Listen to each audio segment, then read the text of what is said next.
Welcome back. Thank you for staying with us. The Minister for National Security is chiding members of the public who he says are always eager to record accident and homicide scenes to break the news to social media. He says their recording skills would be put to better use to record criminals in action.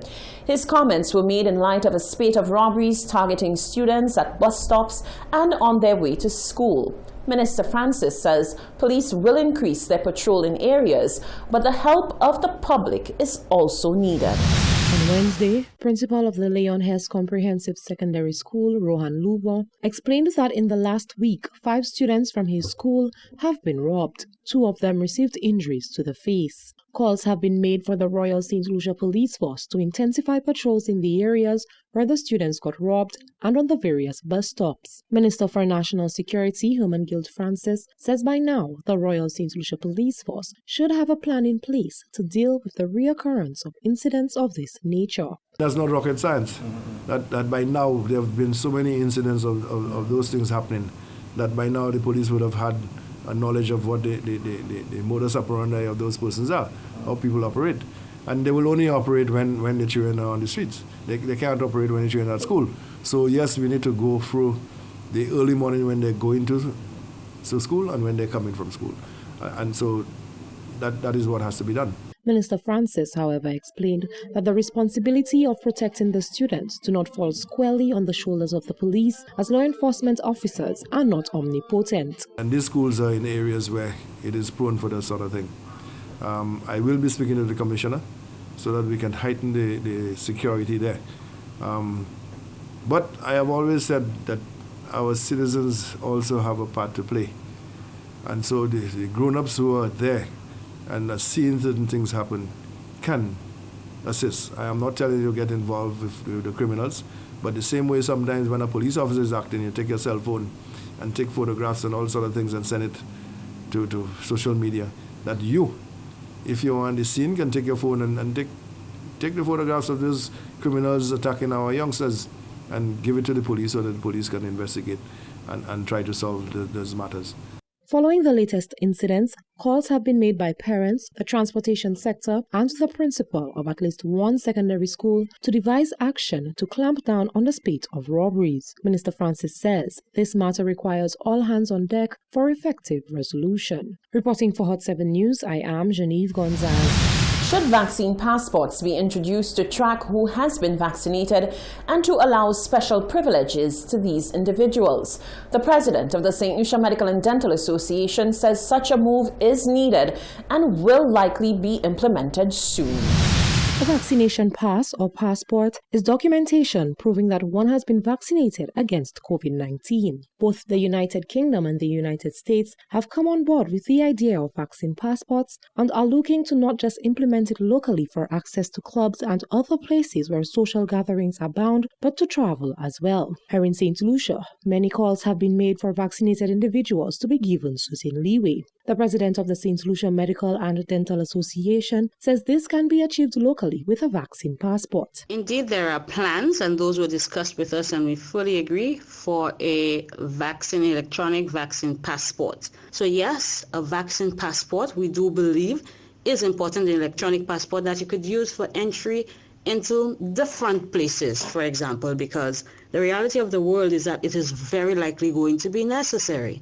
We don't want to stay in this pandemic state for more time than we have to, and our way out of it really is vaccination and get into that elusive herd immunity that we need over 70% of our population vaccinated or with some degree of immunity from COVID-19 so that we could return to the way we were prior to COVID-19.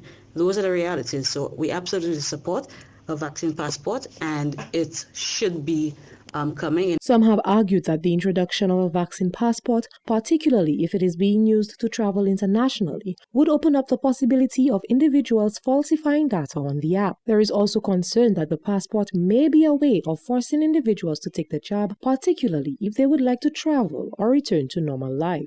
Dr. Clark, in a previous interview, explained that the various incentives that would be introduced would not be used as a way to strong-arm people into getting inoculated. We have never thought that forcing anybody to get vaccinated should be the way to go. but perhaps offering incentives, as with everything else, may be an option that we should be exploring. Dr. Clark says there continues to be many misconceptions about the virus and the vaccine, and therefore the SLMDA has put in place measures to provide answers to the many questions the public continues to have. So yes, we encourage and urge people to get vaccinated. We need to increase our vaccine uptake. And in that vein, the St. Lucia Medical and Dental Association, we are planning many activities, some in collaboration with the Ministry of Health and some in essence on our own. But what we want to do, and we recognize the importance of educating the public, so we're planning virtual town halls where we invite the public in keeping with our open door policy, to talk to us, ask us the questions. We will be there to answer them because we understand the importance of this. In England, the NHS vaccine passport has been commissioned and was launched on May 17th. Thus far, it has been approved for people travelling out of the UK from England and is only for crossing borders. Reporting for Hot 7 News, I am Genevieve Gonzalez. The Chamber of Commerce is throwing its support behind calls and moves to incentivize vaccinations. The executive director of the chamber says many people are still averse to being vaccinated and need a little push. As the Ministry of Health continues the vaccination campaign, there have been many calls to incentivize vaccines. Recently, the ministry reported a lull in the number of individuals coming out to get vaccinated. The St. Lucia Chamber of Commerce, Industry and Agriculture says the need to incentivize people to take the jab is needed now more than ever. Executive Director of the Chamber of Commerce, Brian Louisi, says the incentives should also extend to individuals who are already inoculated. When people speak about incentivizing vaccination, we need to ask them to define.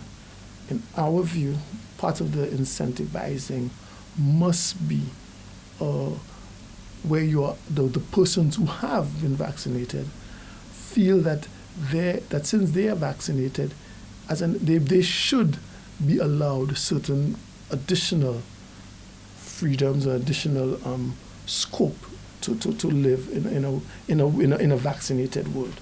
So we think that should be part of the vaccination. I think part of the incentivizing. But the incentivizing of vaccination is also to show how, as more people vaccinate, how some of the protocols are eased or become less restrictive as they have been defined. He says the chamber is more than willing to come on board to help sensitize the public on the importance of getting vaccinated. The U.S. state of Ohio will award cash prizes of $1 million to 5 recipients of the COVID-19 vaccine as part of a lottery launched to boost flagging uptake of jabs. Louisi believes that the business community too can come on board to provide incentives for individuals to get vaccinated. We also think that where companies and persons are prepared to give token rewards to persons who have vaccinated, that is their business decision, that they should be allowed to do that. And as I said, we are prepared to speak about the issue and see how we can support. We'll invite our members to support the efforts the best they can, and you would appreciate that the last 18 months have been extremely difficult financially. So a lot of companies are stretched thin in the support they've given. I mean, I'm extremely proud of chamber members who have been in the forefront of supporting the fight against COVID in the early days, providing financial resources to government, providing support to the wider community in many ways. Louisi explained that in an effort for the business community to return to some semblance of normalcy after a tasking 18 months of dealing with the COVID-19 virus, people must come out to get vaccinated. We see vaccination as being critical. We fully appreciate that people have reservations and concerns, and I think we need to deal with these reservations in a very mature way. We need to explain, we need to give information, reassure persons. I don't think we should dismiss their concerns. I think their concerns are based on information that they have, and we know that there's lots of information on both sides of the argument. To date, 26,075 individuals have received their first dose of the AstraZeneca COVID-19 vaccine, and 17,387 individuals have received their second dose and are fully vaccinated. However, for herd immunity to be achieved and for the risk of COVID-19 to be reduced significantly, 70 to 90% of the island must be vaccinated. Reporting for Hot 7 News, I am Genevieve Gonzague. The Minister for Culture and Creative Industries has not ruled out the hosting of virtual events this year, which will form part of the island's carnival celebrations. Senator Fortuna Belrose expressed confidence that some virtual programming will take place, albeit on a smaller scale. From what I know, Carnival is in July, so there's still some time, for them to work out what it is that they will portray. I'm sure they will be doing some virtual programming. But in terms of the extent that you're looking for, I'm not too sure. The budget is very small. It's COVID season. There's not much money coming into the economy. So we have to be mindful of that too, and so we leave it for the decision to be made by Events St. Lucia in terms of what they deliver on that. Carnival celebrations have not been held since 2019. Concern over losing the Fair Trade label is fresh in the mind of the former chair of the National Fair Trade Organization, Eustace Monrose. This as government has assumed leadership of the organization. Monrose is not convinced by the assurances given by the Agriculture Minister, Ezekiel Joseph, that the label will not be lost. Recent revelations emanating from government's takeover of the National Fair Trade Organization are not sitting well with outgoing chairman Eustace Monrose. According to Agriculture Minister Ezekiel Joseph, the move to take over the leadership of the organization was in its best interest. The cash-strapped organization pleaded with government for financial assistance following the collapse of Windfresh and was of the opinion that government would secure financing to pay banana farmers. What we thought would have happened after the chair was given up about a month and a half ago, that monies would have been flowing. But instead, what we had to do, I was still there, we had to negotiate with the Development Bank for the loan. And what government did was to arrange with the National Economic Board, I'm told, which is, a creature of the Citizen by Investment program, but it's wholly government owned. They are the ones responsible for managing the funds of the CIP. And from this fund, I think the board approved $4.3 million that will not go directly to the farmer, but it will go as a security. It is for this reason that Monrose is not convinced that the risk of losing the Fair Trade label is gone. Here's what the Agriculture Minister had to say on the matter. There has no effect on fair trade status because based on legal advice, and now we are doing the changes to the Act of the NFTU in St. Lucia, that has no impact on the fair trade status. So the information that was being bounced around as far as losing fair trade status is false. But who will sit at the helm of the organization? Monrose had his guess. The gentleman from Deriso who sits on Invest St. Lucia board. But the other person will come from the Ministry of Commerce. This person has not yet been announced. But for a fact, we had all 4 meetings with the groups, and the groups have selected the chairpersons, the 4 chairpersons who will sit on the main board, which is the SLNFTU board. Monrose said that if the organization loses its fair trade status and is unable to sell bananas under the Fair Trade brand, it will be forced to sell on the ordinary market, which he believes is unfair to the farmers. For the Hot 7 News, Nisha Charles reporting.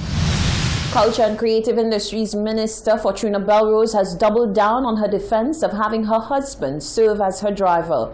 This follows claims of nepotism against the Culture Minister. According to Fortuna Belrose, ministers of government have more privileges than the ordinary civil servant, and she was pleased to have such a privilege.